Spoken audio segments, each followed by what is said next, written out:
السلام علیکم ورحمۃ اللہ تعالی وبرکاتہ. حامده و مسلم وبعد.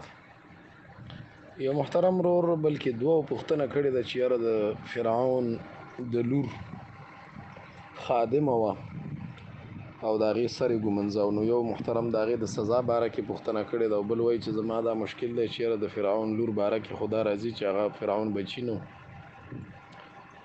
جناب محترمه په دې کې یو اوږد حدیث دی، مسند احمد او صحیح ابن حبان او مستدرک حاکم. په دې کې غاټ اوږد مطول یو ډېر لوی روایت دی.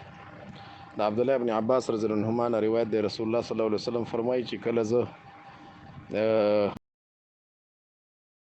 کومه شپه باندې دغه ته بوتلی شوم، التي اسري بي، چې معراج ته لاړم، نو وایي هلته زه په دغه باندې تېرېدم په جنتونو باندې. یو جنت ډېر ناشنا خوشبودار او خوندور او ډېر ناشنا و.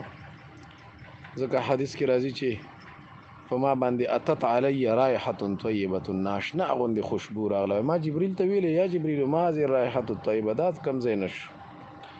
و هغې ویلې چې دا رایحه د ماشطې د خادمة ابنة فرعون، د فرعون د لور چې کومه خادمه وه، دا د هغې د جنت خوشبويي ده او د هغې د بچو د جنت خوشبويي ده. ما ورته ویل چې وما شانها، دا مسله یې څه وه، قصه یې که راته وکړي.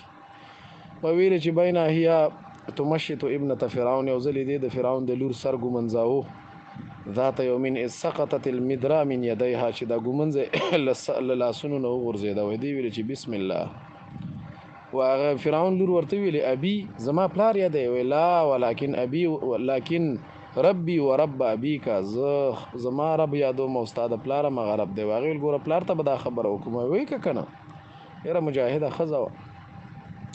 فاخبرته، هغې پلار ته وویلې، فدعاها، فرعون دا راوغوښته، ویل یا پلانکی ان لک ربا غیري، زما نه علاوه دې بل رب شته؟ دې ورته ویلې بلکل، ربي وربک الله، زما او ستا دواړو رب الله دی. دا الله ته وګوره، دا ومنه، کفر مه کوه. بس و هغه ډېر سخت په غوسه شه چې ښه زما خادمه یو داسې کار دی کړی. ویې ویلې چې یاره فامر ببقرة من نحاس، نحاسو ته د پېښور خلک پیتل وایي او په اردو کې ورته تانبه وایي. نو دا یو قسم ته شی دی، ویلې کېږي. وایي دا یې راوغوښته، زیړ غوندې دی، تک زیړ، دیګونه میګونه هم د دې پیتلو میتلو وي. نو دا تانبه یې راوغوښته، وایي دا ویلې کوي. نو چې کله دا ویلې کړه او سمه یې ګرمه کړه، نو دې ته یې ویلې، وایي د خدای نه دې منکرېږي او که سره د بچو دې ور واچومه. دې ویلې هېڅ خبره نشته، ور واچوه. نو چې کله یې سم ګرم کړل او دی یې ور اچول، دې ورته ویلې ان لي الیک حاجة، یو سوال درته کوم. هغه ورته ویلې وایه څه سوال دی د اخري؟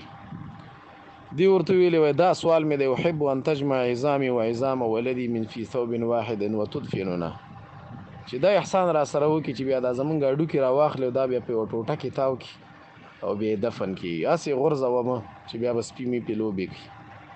هغه ورته ویلې ذلک لک علینا من الحق، بس بالکل به دا کار در سره وکړم. بس نورې شروع ورته وکړه او د دې یو بچی راخیسته او دې دغه ته یې ورغورځو، د پیتلو اور ته، تر دې چې د دې یو وړوکی ماشوم و دې سره غېږه کې اوپه یې ورکولې. دې ته چې دا راورسېده، دا لږه وډاره شوه، داسې ودرېده، زړه یې نه و. بس هغه ماشوم یې ورته ویلې، وایي یا امه اقتحمي فإن عذاب الدنیا اهون من عذاب الآخرة، ورټوپ کا، هېڅ خبره نشته، د دنیا عذاب دا د آخرت د عذاب نه. ځکه اوس که واپس شوې دا دې کافره کوي، نو مه واپس کېږه، بس ورټوپ یې کړل. نو دا مسند احمد، صحیح ابن حبان او دغه رنګې مستدرک کې امام حاکم دا را نقل کړی. امام شمس الدین ذهبي وایي دا حسن الاسناد دی او دغه رنګې علامه ابن کثیر وایي لا باس به دی. مختلف علماء حتی د صحت اقوال هم ورباندې شته دی، مختلف علماء ورباندې د صحت اقوال کړي. نو دا صحیح حدیث دی. نو دې نه دواړه مسلې معلومې شوې. یو خدا دی چې سزا یې ورته دا ورکړې وه چې سره د بچو یې د پیتلو په اور کې سوځولې وه. بله دا ده چې د فرعون لور وه، زامن یې نه و. چې څوک وایي چې بچي نه و، نو بچي مطلب دا دی چې زوی نه و، نر لور یې وه. نو بالکل دا قصه ده او صحیح قصه ده، رسول الله صلی الله علیه وسلم را نقل کړې ده. عبدالله ابن عباس په دې اخره کې فرمایي تکلم اربعة، و څلورو ماشومانو په ماشومتوب کې خبرې کړي. عیسی ابن مریم دی، صاحب جریج دی. جریج په بني اسرائیلو کې ډېر مشهور نیک سړی تېر شوی و، هغه باندې بیا تهمت هم لګېدلی و. شاهد یوسف دی، و ابن ماشطه دی، د دې ماشطې د دې ښځې ماشطه نوم ماشطه، دا د فرعون د لور خادمه وه. بالکل دا صحیح روایت دی او صریح روایت ته په دې باندې چې راغې ته تکلیف ورکړی او الله د هغې په بدل کې ورته جنت ورکړی دی. السلام علیکم ورحمت الله وبرکاته.